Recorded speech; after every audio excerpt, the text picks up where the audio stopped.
ఈరోజు రాజా సింగ్ గారు ఉదయం పార్టీ ఆఫీస్కి రావడం జరిగింది.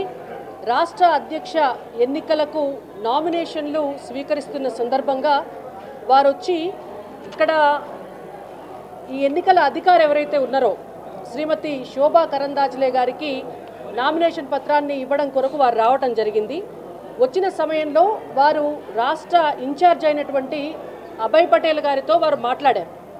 వారు మాట్లాడితే అభయ్ పటేల్ గారు చాలా స్పష్టంగా వారికి ఇది ప్రజాస్వామ్యబద్ధమైనటువంటి పార్టీ, ఈ పార్టీలో ఎవరైనా కూడా నామినేషన్ వేయవచ్చు, వెళ్ళి మీ నామినేషన్ మీరు దాఖలు చేయండి అని చెప్పారు.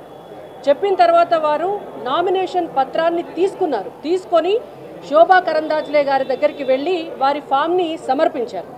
సమర్పించే క్రమంలో ఏ నామినేషన్ పత్రమైనా కూడా ఎన్నికల నిబంధన ప్రకారం 10 మంది రాష్ట్ర కౌన్సిల్ సభ్యుల మద్దతుతోటి వారి సంతకాలతోటి నామినేషన్ పత్రం ఇస్తే మాత్రమే ఆ నామినేషన్ పత్రం అనేటువంటిది చెల్లుబాటు అవుతుంది. అయితే శోభా కరందాజ్లే గారు చాలా స్పష్టంగా చెప్పినారు,